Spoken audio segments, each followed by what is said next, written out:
May nagsabi na ba sa'yo na mukha kang mas bata kaysa sa edad mo? May nagsabi na ba sa'yo na parang hindi ka tumatanda, na mas bata ka pa raw tingnan kaysa sa tunay mong edad? Baka may kaibigan o kakilala kang nagulat nang malaman kung ilang taon ka na talaga. Madalas iniisip nating dahil lang ito sa lahi natin o sa magagandang skincare products. Pero, paano kung may mas malalim pang dahilan? Ang hitsura natin ay hindi lang nakabase sa genes o sa mga produktong ginagamit natin. Sa totoo lang, ito ay refleksyon ng kung paano tayo mag-isip, mamuhay at humarap sa buhay. Ang ating ugali, paniniwala at mga desisyong ginagawa araw-araw may direktang epekto sa kung paano tayo tumatanda. Kaya kung palagi kang sinasabihang mukhang bata, baka hindi lang ito dahil sa swerte. Posibleng may ginagawa kang tama kahit hindi mo namamalayan. At kung gusto mong malaman kung paano mapanatili ang pagiging fresh at youthful, hindi lang sa panlabas, kundi pati sa kalooban, siguraduhing panoorin mo ito hanggang dulo. Huwag kalimutang i-like ang video at mag-subscribe para sa mas marami pang Stoic wisdom at life lessons. Tara, simulan na natin. Number 1, may matibay kang kalooban. Napansin mo ba kung paanong may mga tao na kahit dumaan sa matitinding pagsubok sa buhay ay nananatiling mukhang bata? Hindi mo mababakas sa kanilang mukha ang lungkot, stress o pagod. Parang hindi sila tinablan ng bagyo ng buhay. Ang sikreto nila? Matibay na kalooban. Sa Stoic philosophy, itinuturo na hindi natin kontrolado ang mga nangyayari sa paligid, pero kontrolado natin kung paano tayo tutugon. Ang taong may matibay na kalooban ay hindi basta-basta nagpapatinag sa stress. Hindi siya nilalamon ng lungkot, galit o takot. Pero paano nga ba nakakaapekto ang stress sa pagtanda? Kapag tayo'y sobra sa stress, tumataas ang cortisol o stress hormone na may negatibong epekto sa katawan. Kumukulubot at natutuyo ang balat, nasisira ang collagen na nagpapanatiling makinis at elastic. Laging pagod at walang sigla, humihina ang katawan, nawawala ang aura, laging matamlay, nakasimangot at parang may pasan-pasang mundo. Marahil napansin mo na rin, may mga taong biglang tumanda matapos ang mabigat na problema. Ito ay dahil hindi nila nakontrol ang stress sa kanilang isipan at katawan. Ang stress ay hindi lang kalaban ng mental health, kalaban rin ito ng kabataan, sikreto ng mukhang bata, tatag ng loob. Ang mga taong mukhang bata, kahit may pinagdadaanan, ay may emotional resilience, ang kakayahang bumangon at magpatuloy. Hindi sila nagpapalunod sa lungkot o galit. Imbes na magreklamo, hinahanap nila ang solusyon. Tinatanggap nila ang mga bagay na wala sa kanilang kontrol at nagpo-focus sa kung ano ang kaya nilang baguhin. Paano may iwasan ang stress para hindi agad tumanda?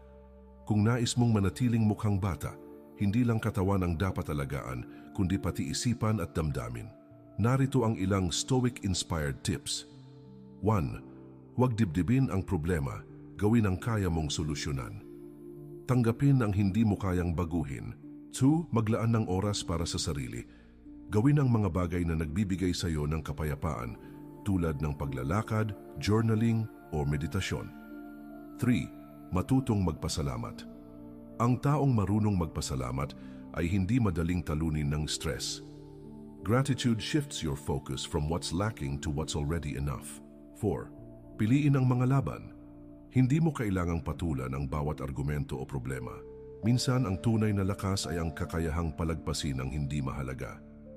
5. Panatilihin ang positibong pananaw. Ang pagiging optimistic ay nagpapagaan ng buhay. At kapag magaan ang loob mo, sumasabay ang aura mo. Hindi mo kailangang maging biktima ng stress. Kung nais mong manatiling mukhang bata, alagaan hindi lang ang katawan kundi pati ang kalooban. Ang pagiging matatag sa loob ay isang natural na anti-aging secret. Kapag natutunan mong kontrolin ang iyong emosyon, makikita mo ang epekto nito, hindi lang sa pakiramdam mo kundi pati sa aura mo. Sa dulo, hindi ang problema ang nagpapamukhang matanda sa atin, kundi kung paano natin ito hinaharap. Kaya kung gusto mong manatiling fresh at youthful, palakasin mo ang loob mo. Huwag magpatalo sa stress at isabuhay ang stoic mindset ang pagiging kalmado sa gitna ng unos. Number 2, hindi ka takot sa pagbabago.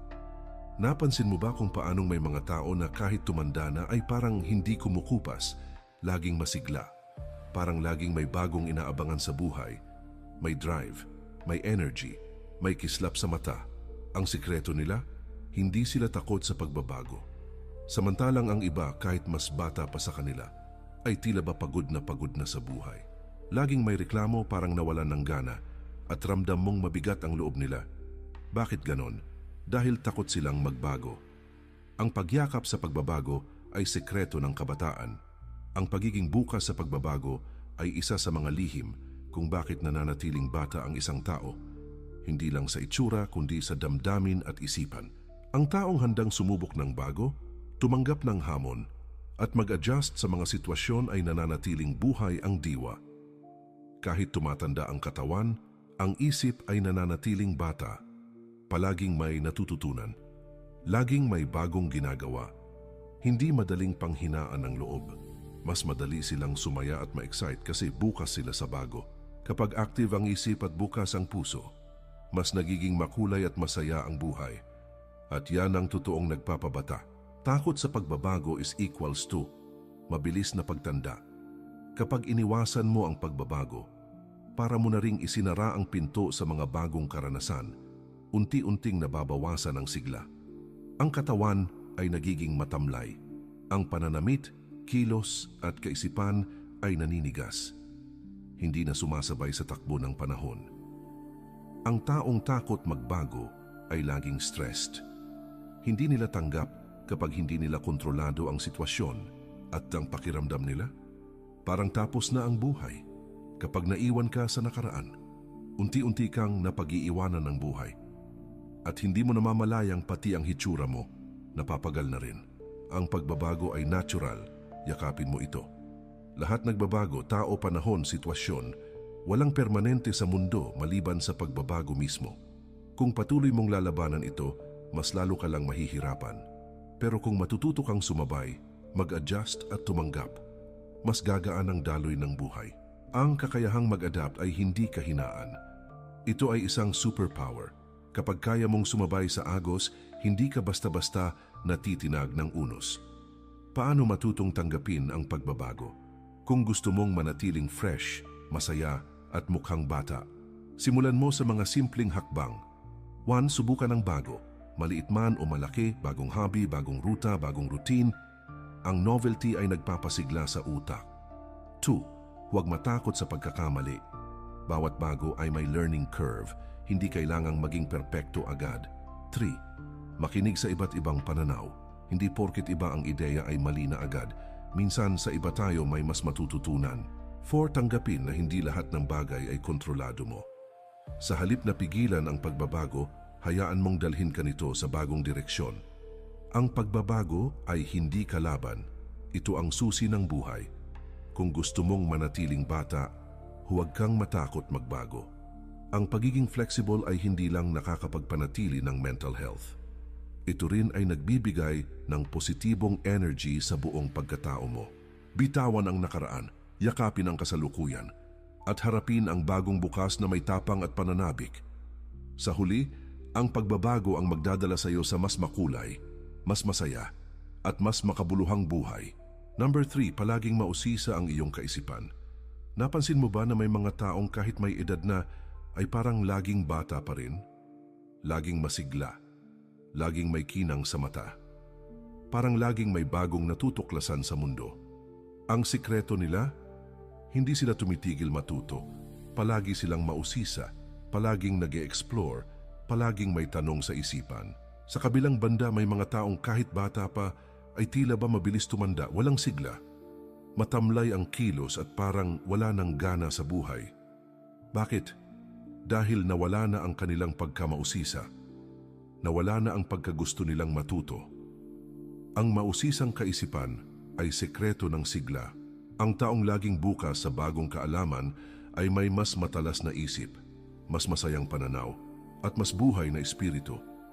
Mas alerto ang utak, mas mabilis mag-isip. Mas masarap kasama dahil may kwento, may insight, may passion. Ang patuloy na pagkatuto ay parang ehersisyo para sa utak, tulad ng kalamnan kung hindi ginagamit, humihina. Pero kung pinapagana mo araw-araw, sa pagbabasa, panunood ng educational content o pakikipag-usap, nananatiling aktibo at masigla ang isip. Kaya ang taong mausisa, hindi lang matalino, mukhang bata rin. Ayon sa siyensya, ang pagkatuto ay anti-aging. Sabi ng mga eksperto, ang aktibong pag-aaral at curiosity ay may benepisyong pisikal at mental. Pinapalakas ang memorya, lumalakas ang utak kapag laging ginagamit. Mas matibay sa stress at pagkalimot. Pinapabagal ang brain aging, mas mababa ang posibilidad ng dementia or Alzheimer's sa mga taong patuloy na natututo. Pinapataas ang dopamine, ang happy hormone na nagbibigay saya at energy ay mas aktibo sa taong curious. Sa madaling salita, ang pagkamausisa ay nagpapasaya, nagpapatalino at nagpapatagal ng sigla. Kapag nawawala ang curiosity, nawawala ang sigla. Ang taong hindi na interesado sa bagong kaalaman ay parang umiikot na lang sa parehong araw, paulit-ulit, walang kulay. Madaling mabagot, madaling mawalan ng gana, nawawala ang excitement sa buhay. At dahan-dahang bumabagal ang takbo ng isipan, hindi dahil tumatanda ang katawan, kundi dahil hindi na ginagalaw ang utak. Paano mapapanatili ang pagkamausisa kung gusto mong manatiling masaya, masigla at mukhang bata? Gawin mong lifestyle ang pagkatuto. 1. Magbasa o manood ng educational content araw-araw. Kahit ilang minuto lang. Malaking tulong ito sa utak. 2. Magtanong at mag-explore. Huwag matakot magtanong. Mas maraming tanong equals to mas maraming sagot at mas maraming learning. 3. Subukan ang bagong hobby o karanasan. Hindi kailangang malaki. Kahit bagong recipe, bagong ruta o bagong paraan ng pag-iisip. 4. Makipag-usap sa iba't ibang tao. Sa pakikinig sa iba, may mga aral kang mahahanap na wala sa libro. 5. Maglaan ng oras para sa self-improvement. Hindi natatapos ang pag-aaral sa paaralan, pag-aralan kung paano ka magiging mas mabuti bilang tao, kaibigan at nilalang. Ang pagkamausisa ay ugali ng isang bata ang puso. Hindi lang ito tungkol sa kaalaman. Ito ay tungkol sa pagkakaroon ng sigla sa buhay. Ang taong patuloy na natututo ay hindi lang mas matalino. Mas masaya, mas masigla at mas mukhang bata rin. Kaya kung gusto mong manatiling youthful, alagaan mo hindi lang ang katawan kundi pati ang kaisipan. Mag-isip, magtanong, matuto. Dahil ang utak na buhay sa kaalaman ay utak na nagbibigay ningning sa buong pagkatao mo. 4. Malaya mong naipapahayag ang iyong emosyon. Napansin mo ba? May mga taong magaan ang aura, laging fresh, parang wala sa kanila ang bigat ng mundo. Samantalang ang iba, kahit mas bata sa edad, ay mukhang pagod, mabigat ang loob at parang laging may dinadala. Isa sa mga pinaka-hindi napapansin pero malalim na dahilan nito kung paano natin hinaharap at ipinapahayag ang ating emosyon. Ang taong expressive mas mukhang bata. Ang mga taong hindi takot magpahayag ng nararamdaman, masaya man, malungkot o galit, ay mas mukhang magaan, mas relaxed at mas buhay. Marunong silang tumawa ng totoo. Marunong ding umiyak kapag kailangan. Hindi nila kinukulong ang emosyon, kaya hindi rin sila kinakain nito. Ang taong totoo sa nararamdaman ay parang natural lang ang glow. Walang pretensyon, walang tensyon, kaya mas mukhang bata. Kapag naiipon sa loob, nakakapanira. Kapag hindi mo ipinapahayag ang emosyon, hindi ito basta nawawala. Naiipon ito sa loob. At sa kalaunan, nagmamanifest sa katawan. Natutuyo ang balat. Ang stress hormones ay sumisira sa collagen, nagdudulot ng wrinkles. Mabigat ang aura. Ang mga taong may kinikimkim ay madalas mukhang pagod, matamlay at parang walang sigla. Nagkakaroon ng tensyon sa mukha at katawan, parang laging galit o seryoso, kaya mabilis tumanda. Sa madaling salita, ang hindi pagpapahayag ng emosyon ay tahimik pero malalim na dahilan ng pagtanda. Ang katotohanan ay nakakagaan. Ang taong marunong magpahayag ng damdamin ay hindi lang mukhang bata. Mas masaya rin. Bakit? Dahil hindi naiipon ng stress. Dahil nagiging totoo sila sa sarili. Walang pagpapanggap, walang pagpapanggapang ngiti. Dahil malaya nilang nilalabas ang laman ng puso't isipan, kaya magaan ang dalang emosyon. Hindi ito tungkol sa pagiging impulsive. Hindi ito ibig sabihin na ilalabas mo lahat kahit kanino. Ang tamang pagpapahayag ng damdamin ay ginagawa ng may balanse at kamalayan. Kapag pinipigil, doon ka napapahamak. Ang pagpipigil ng emosyon ay parang unti-unting pagpapakulo ng kaldero. Kapag hindi mo binuksan, sasabog ito. Nagiging iritable. Mabilis uminit ang ulo, mabilis mainis kahit sa maliliit na bagay. Nagiging bugnutin, walang sigla, walang gana, laging malalim ang buntong hininga. Stress hormones overload at ito ang nagdudulot ng wrinkles, pagod na hitsura at panghihina ng katawan. Kapag hindi ka expressive, hindi ka lang nagmumukhang mas matanda. Mas mabigat din ang bitbit mong emosyonal na bagahe. Paano matutong maging malayang magpahayag? Kung gusto mong manatiling youthful, fresh at magaan ang pakiramdam, matutong ilabas ang iyong nararamdaman sa healthy na paraan. 1. Maging honest sa sarili. Huwag mong itanggi kung nasasaktan ka, natatakot o nagagalit. Kilalanin mo ang emosyon mo, doon nagsisimula ang healing. 2. Makipag-usap sa taong pinagkakatiwalaan mo. Minsan, isang tapat na usapan lang ang kailangan para gumaan ang loob. 3. Isulat ang nararamdaman. Kung hindi pa handang sabihin, isulat mo muna. I-journal. Ilabas sa papel ang laman ng puso mo. 4. Gumamit ng creativity. Sayaw, musika, pagpipinta, pagsusulat. I-express mo ang emosyon sa malikhaing paraan. Ito ang therapy ng kaluluwa.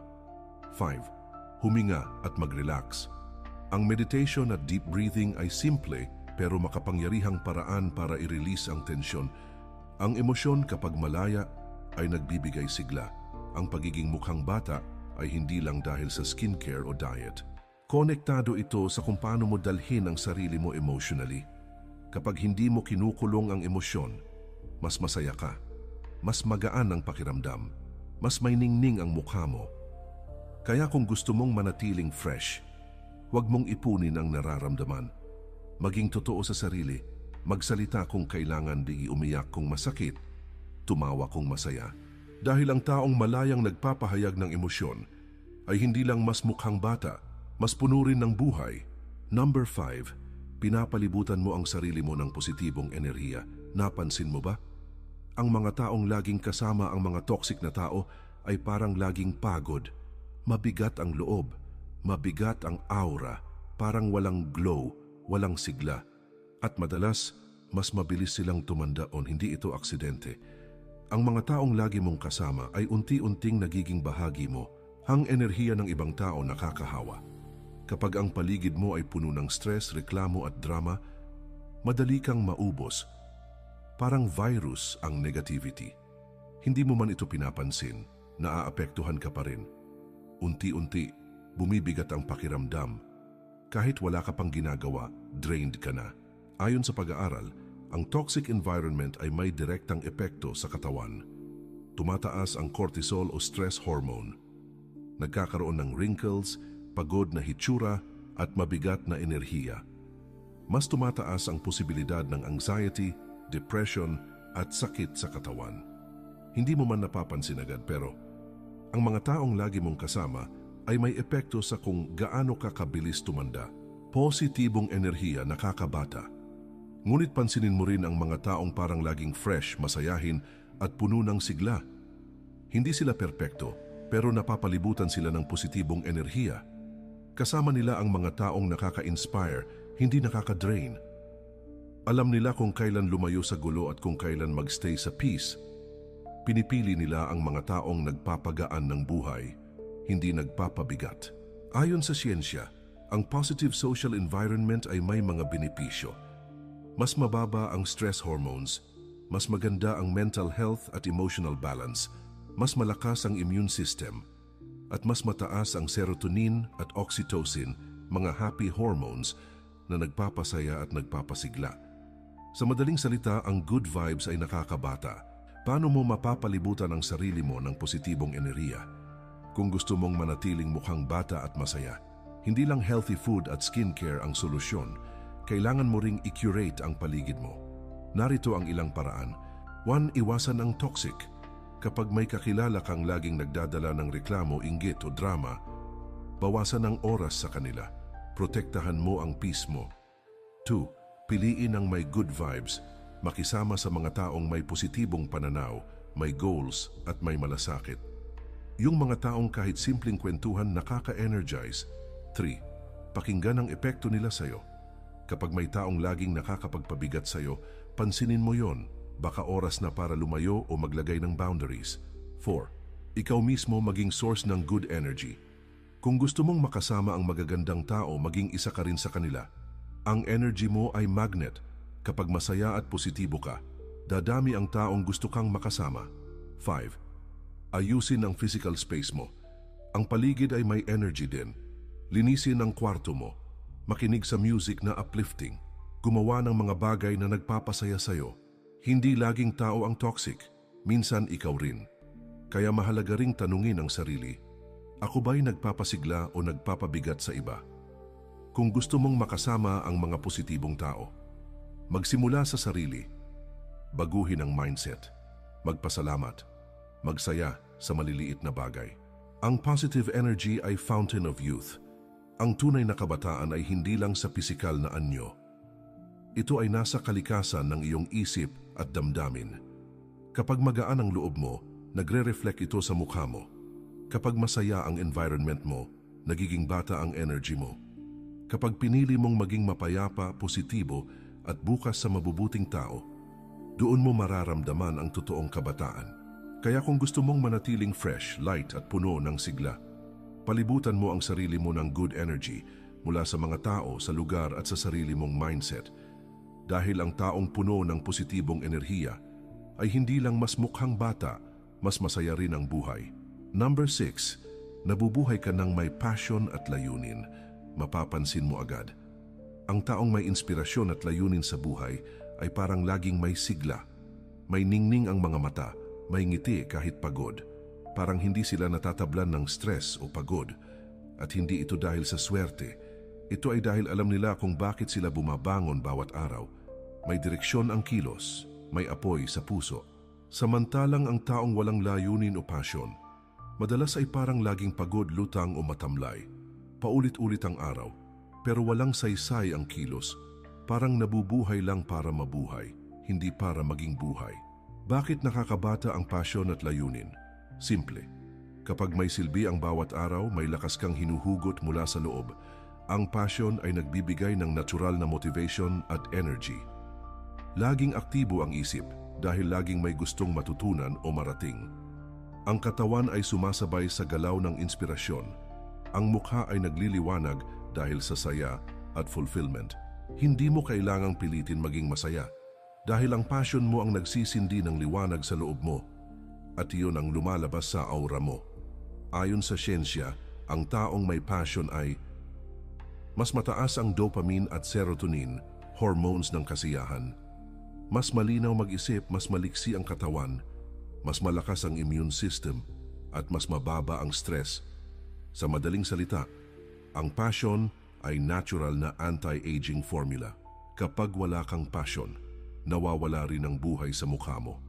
Narito ang epekto kapag nawawala ang layunin sa araw-araw. Parang wala kang gana, kahit matulog, kahit gumising. Nawawala ang excitement. Pumapayat ang isip, humihina ang loob. Madaling kapitan ng lungkot, boredom o depresyon. Bumabagal ang katawan. Pati ang mukha ay lumulubog sa pagod at kawalan ng direksyon. At kapag tuluyang nawala ang passion mo, parang unti-unting nauupos ang apoy sa loob mo. Paano mo mahahanap ang passion at layunin mo? Kung sa ngayon ay pakiramdam mong nawawala ka sa direksyon, okay lang. Ang layunin ay hindi kailangang madali, pero pwedeng masimulan muli. Narito ang mga simpleng hakbang. 1. Balikan ang dati mong kinahiligan.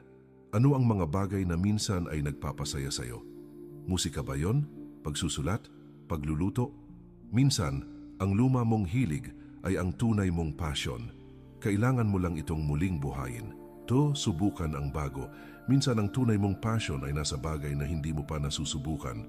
Painting, vlogging, business, volunteering, ang bawat bagong karanasan ay pwedeng magbukas ng bagong layunin.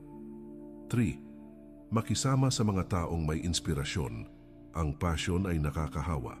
Kapag kasama mo ang mga taong may layunin sa buhay, nahahawa ka sa apoy nila. 4. Gumawa ng maliliit na hakbang araw-araw. Hindi kailangang biglaan. Ang passion ay lumalalim sa bawat maliit na pagkilos. Basta't may progress, may buhay. 5. Tanungin ang sarili. Ano ang ginagawa ko na kahit matagal na, hindi ko napapansing lumilipas ang oras? Doon mo kadalasang matatagpuan ang tunay mong passion. Ang ginagawa mo hindi dahil kailangan, kundi dahil gusto mo. Ang passion ay fuel ng mukhang bata at masayang buhay. Kung gusto mong manatiling fresh at youthful, hindi lang katawan ang dapat inaalagaan, kundi pati puso at isip. Ang passion ay hindi lang pang-career. Ito ay tungkol sa pagiging buhay habang nabubuhay. Ito ang dahilan ng sigla sa mukha. Ito ang apoy sa likod ng bawat ngiti. Ito ang rason kung bakit ang iba, kahit may edad na, ay mas bata pa rin tingnan kaysa sa mas bata sa kanila. Dahil ang taong may layunin ay hindi lang gumagalaw, lumilipad. Find your fire. Alagaan ang apoy mo. Sa huli, ito ang tanong, ano ang nagbibigay saysay sa buhay mo? Kapag natagpuan mo ito, panghawakan mo, dahil ito ang magpapabata sa iyo, hindi lang sa mukha kundi sa puso't kaluluwa mo. Ang taong may passion ay mas masaya, mas puno ng sigla. Ato, mas mukhang bata. Number 7, marunong kang magpatawad at mag-move on. Napansin mo ba? Ang mga taong mukhang fresh, magaan kasama at laging may ngiti sa labi, sila rin ang mga taong marunong magpatawad at mag-move on. Hindi sila nakakapit sa galit, hindi sila nabubuhay sa anino ng nakaraan. May mga tao namang laging bugnutin, parang laging may dinadala. At kahit bata pa ay mukhang pagod ang mukha at puso. Madalas dahil sa hindi pa nila kayang bitawan ang sakit, galit o pagkukulang ng kahapon. Bakit ang pagpapatawad ay nakakabata? Dahil kapag malaya ang puso, magaan ang pakiramdam at makikita ito sa iyong mukha at kilos. Ang taong hindi nagtatago ng hinanakit ay hindi madaling ma-stress. Mas magaan ang aura, mas malambot ang galaw, mas maliwanag ang mata. Mas kaya nilang ngumiti dahil walang galit na humaharang sa saya. Alam nila na ang hindi pagpapatawad ay lasong unti-unting sinisipsip ang energy mo. Kaya pinipili nilang bitawan, hindi dahil sa mahina sila, kundi dahil mas pinipili nilang maging malaya. Kapag hindi ka marunong magpatawad, ikaw rin ang nabibigatan. Ang sakit at sama ng loob na kinikimkim ay parang mabigat na bagaheng ikaw lang ang may pasan, habang ang taong kinagagalitan mo patuloy lang sa buhay habang ikaw ay natitigilan. Narito ang ilang epekto ng hindi pagpapatawad. Tumaas ang stress levels, ang cortisol ay nananatiling mataas. Nagkakaroon ng wrinkles, tension lines at pagod na aura. Laging mabigat ang dibdib, kahit anong ganda ng araw, may ulap ka pa ring dala. Humihina ang resistensya at mabilis tumanda ang katawan. Ayon sa mga pag-aaral, ang hindi pagpapatawad ay may direktang epekto sa mental at physical health. Ang forgiveness ay natural na pangpaganda. Kapag natuto kang magpatawad, bumababa ang cortisol, kaya mas relaxed ang katawan. Lumalakas ang immune system, mas lumalaban sa stress at sakit. Mas gumaganda ang overall mood at mas humahaba ang buhay. Kumikinang ang mukha dahil wala kang dinadalang mabigat. Ang taong marunong magpatawad ay hindi lang mas payapa, mas mukhang bata rin. Paano matutong magpatawad at mag-move on? Kung nahihirapan ka, normal lang yan. Ang pagpapatawad ay hindi palaging madali, pero palaging posible. Narito ang ilang hakbang. 1. Tanggapin na hindi mo na mababago ang nakaraan. Tapos na yun, ang kontrol mo na lang ay kung paano ka tutugon ngayon. 2. Huwag hayaang lamunin ka ng galit. Ang hinanakit ay parang apoy, habang hawak mo ito, ikaw ang nasusunog. 3. Matutong magpasalamat. Ilista mo ang mga biyayang meron ka ngayon kaysa balikan ng paulit-ulit ang mga pagkukulang ng iba noon. 4. Palibutan ang sarili ng positibong tao. Mas madaling bumitaw kung kasama mo ang mga taong nagbibigay ng liwanag. 5. Maging present sa ngayon. Ang nakaraan ay hindi na mababalikan, pero ang kasalukuyan pwede mong yakapin at gawing magaan. Bitawan mo ang galit dahil karapat-dapat kang maging malaya. Ang pagpapatawad ay hindi ibig sabihing pinawalang sala mo ang maling ginawa. Ito ay pagpapalaya sa sarili mo sa pagkakakulong sa sakit. Sa huli, hindi ito tungkol sa kanila, kundi para sa iyo. Dahil ang taong marunong magpatawad ay mas kalmado, mas masaya, mas malusog, at mas mukhang bata. Maging magaan, maging malaya. Kung gusto mong manatili ang freshness at youthful energy mo, huwag mong hayaang sirain ng galit ang ganda ng kasalukuyan. Bitawan mo ang sakit. Patawarin mo na, hindi para sa kanila, kundi para sa kapayapaan at kagaanan ng puso mo. Dahil sa dulo, ang pinakamagandang glow ay galing sa isang pusong malaya. Ang pagiging mukhang bata ay hindi lang dahil sa genes mo o kung anong skincare routine ang gamit mo. Mas mahalaga kung paano ka mag-isip, kung ano ang ugali at mindset mo araw-araw, at kung paano ka humaharap sa buhay. Paano ka mag-handle ng stress? Paano ka mag-move on mula sa sakit ng nakaraan? Sino ang madalas mong kasama? Lahat ng ito may direktang epekto sa hitsura mo, sa enerhiya mo, at higit sa lahat, sa kalusugan ng isip at damdamin mo. Ngayon gusto kong marinig ang kwento mo. No ang pinaka-wild na age mistake na sinabi sa'yo? May nagsabi na bang mukha kang 5, 10 o 15 years younger kaysa totoong edad mo? I-share mo yan sa comments. Gusto kong mabasa at matuwa kasama mo. At kung gusto mong patuloy matuto ng Stoic wisdom at mga payo para sa mas kalmadong, mas maayos at mas makabuluhang buhay, huwag kalimutang mag-subscribe. I-share mo rin ang video na ito sa isang kaibigan na mukhang hindi tumatanda. Baka gusto rin nilang malaman ang sikreto kung bakit. At syempre, i-like mo ang video kung gusto mong manatiling youthful. Hindi lang sa panlabas, kundi sa isip, sa puso at sa kaluluwa mo. Salamat sa panunood. Panatilihin nating fresh ang pananaw, magaan ang loob, at malalim ang koneksyon sa sarili. Dahil ang totoong kabataan, hindi lang nasusukat sa edad, kundi sa enerhiya na bitbit mo sa bawat araw.